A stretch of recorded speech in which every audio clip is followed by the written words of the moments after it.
paham saya pernah berada di posisi Anda, gagal bayar pinjol, tidak mampu bayar pinjol karena faktor ekonomi. Ya. Dan dulunya saya juga sempat mati-matian membayar cicilan di kayak dulu dompet emas, kantong darurat, kantong emas, selai, dana cepat, dan bermacam lainnya gitu loh. Ya, saya ikuti, saya perpanjang, saya cicil gitu loh. Ketika saya menghentikan untuk memperpanjang, memang faktanya diri saya sudah tidak sanggup lagi, dan akhirnya teroran itu.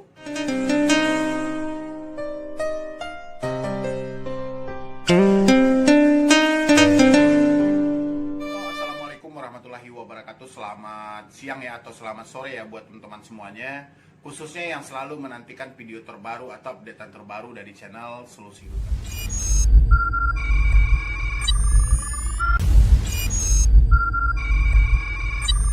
Terima kasih ya buat teman-teman semuanya yang sudah support, selalu menantikan video terbaru atau updatean terbaru dari channel Solusi Hutang. Saya ucapkan terima kasih banyak gitu loh, karena berkat dari dukungan Anda semuanya, berkat dari supportan Anda semuanya, sehingga channel ini masih berkembang sampai detik ini.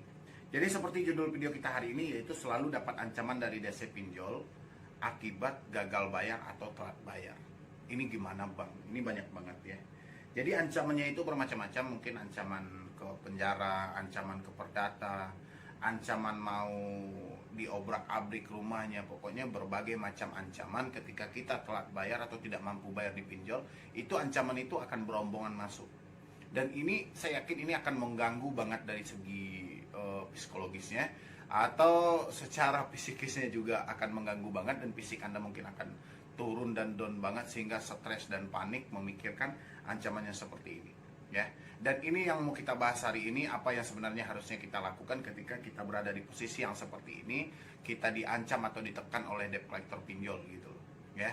Tapi sebelum saya lanjutkan untuk membahas video ini, bagi teman-teman semuanya yang belum support channel ini, silahkan disupport dulu. Semoga channel ini makin berkembang lagi dan saya makin semangat lagi, Anda juga bermanfaat karena menonton video ini. Jadi silahkan dulu, apalagi yang baru bergabung atau baru jumpa dengan channel Solusi Hutang, silahkan disupport dulu, karena mensupport channel ini kan gratis, nggak pernah dipungut biaya sama sekali gitu loh. Jadi kalau memang Anda merasa terbantu, ini memang bermanfaat, silahkan disupport dulu. Tapi kalau tidak, terima kasih telah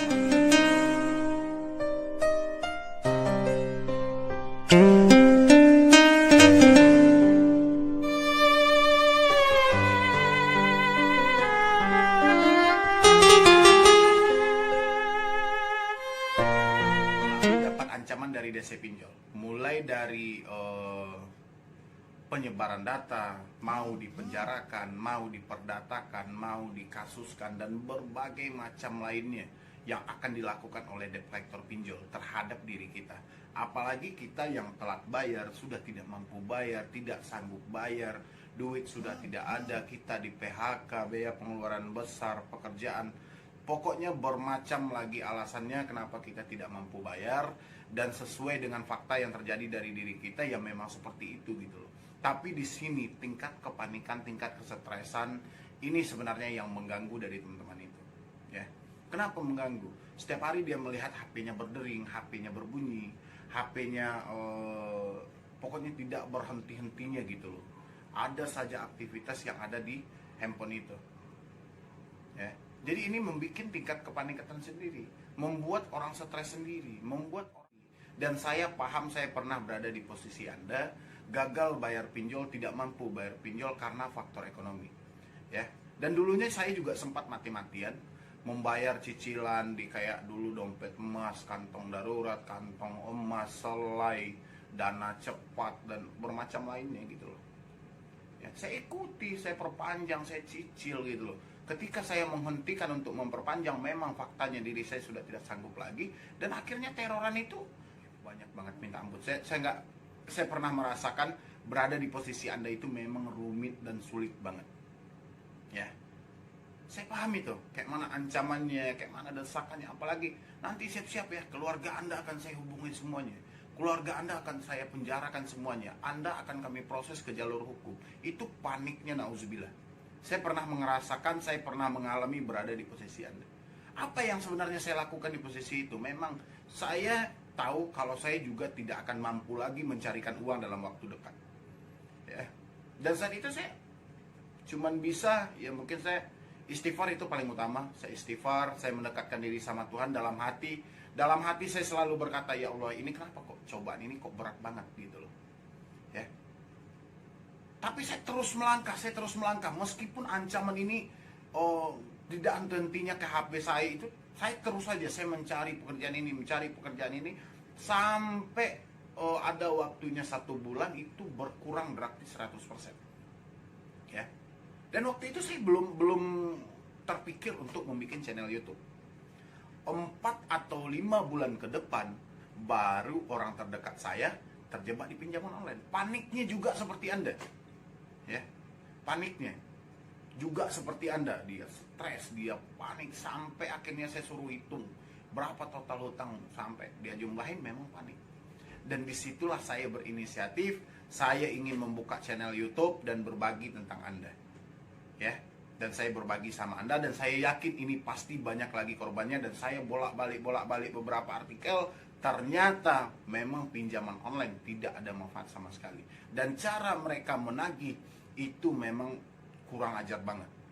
Ya, dan mereka biasanya memanfaatkan orang-orang sekitar kita untuk menagih. Mereka memanfaatkan ancaman-ancaman ini untuk menagih Anda, bukan untuk mencelakakan Anda, tidak. Mereka mengancam Anda penjara, mengancam Anda ke pidana, mau sebarkan data Anda, tujuan mereka adalah tagihan. Ya, padahal yang mereka lakukan, yang paling bisa mereka lakukan adalah mengancam Anda dan sebar data. Cuman itu yang bisa mereka lakukan. Dan sekarang Anda ketakutan, ini kenapa gitu? Makanya saya selalu menyarankan, ketika posisi Anda panik, ketika posisi Anda stres, bukan pinjol ini yang harusnya Anda pikirkan. Tapi apa bang? Anda berdoa dulu, Anda ikhtiar dulu, istighfar dulu. Setelah itu apa? Berusaha. HP kita bang berdering, cabut kartu Anda gitu loh. Ya, nanti bermasalah nggak bang? Bermasalahnya dari mana? Ya, ketika nomor HP ini tidak bisa dihubungi oleh pinjol, Anda kan punya KTP, Anda kan punya identitas. Kan debt collector bisa aja mengunjungi Anda ke situ. Ya. Jadi masalahnya di mana kalau kita matikan HP ini? Ya. Kita mematikan HP, kita mempunyai alasan sendiri. Bukan semata kita kabur dari hutang, tapi kita tidak bisa mendapatkan manfaat dari smartphone kita lagi. Apalagi Anda yang profesi sebagai ojek online, Grab, Gojek, Maxim, dan lain-lainnya gitu loh. Apalagi Anda yang jualan, yang selalu menggunakan smartphone untuk berkomunikasi dengan konsumen-konsumen Anda. Dan HP Anda setiap hari tidak berhenti untuk berdering. Anda setiap hari ketakutan melihat handphone Anda. Jadi kayak mana Anda mencari uang masuk? Makanya matikan HP Anda, reset HP Anda ke setelan pabrik, ganti nomor baru, pergunakan lagi buat beraktivitas. Ya, hutang gimana bang? Hutang nanti aja, Anda nggak usah pikirkan ini dulu. Pikirkan diri Anda dulu. Ya, masih banyak jalan lain. Nanti suatu saat hidup Anda sudah kembali normal, hidup Anda sudah kembali pulih, silahkan. Anda mau cari hutang Anda yang tercecer itu di mana? Jadi yang jelas, debt collector yang selalu mengancam, hal yang Anda lakukan adalah berdoa dulu. Ya, Anda benar-benar tobatkan diri Anda dulu. Karena selama ini saya perhatikan dari teman-teman yang gagal bayar, lebih takut kepada debt collector daripada Tuhannya sendiri. Ya. Dan saya yakin di setiap agama apapun, itu pasti mengajarkan kita untuk selalu berdoa, minta ampun, memohon kepada Sang Pencipta. Ya, mau agama apapun. Baik Anda muslim maupun non-muslim, itu semuanya hampir sama. Semua agama mengajarkan hal yang terbaik. Semua agama pasti ada cara untuk mengatasi kepanikan dan kesetresan. Ya. Kami diancam bang, mau dipenjara. Nggak usah itu Anda pikirkan. Diancam bang, mau perdata juga nggak usah. Hampir semua orang yang terjebak di pinjaman online merasakan ancaman yang seperti itu. Ya. Makanya saya selalu mengingatkan, lebih baik kita malu sesaat daripada Anda hancur selamanya. Biarkan mereka sebar data, tapi Anda terus melangkah maju ke depan untuk memenuhi aktivitas Anda, untuk memenuhi kebutuhan Anda, mencari nafkah buat keluarga Anda gitu. Ya. Tapi kalau Anda tidak terima malu sesaat, Anda akan mendapatkan hancur selamanya. Ya. Jadi Anda tidak terima data Anda disebar, Anda mati-matian. Anda tidak terima orang lain tahu akan masalah Anda malu untuk keluar rumah. Ini loh yang menjadi Anda hancur selamanya. Dan Anda setiap hari ketakutan kapan debt collector datang ke rumah. Ini nggak baik ya.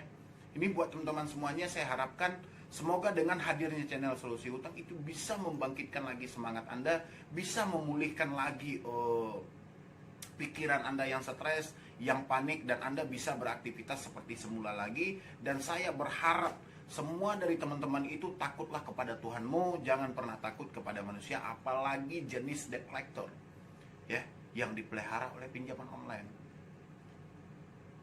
Ya, mungkin cuma itu dulu yang dapat saya sampaikan, terlebih dan terkurangnya saya mohon maaf.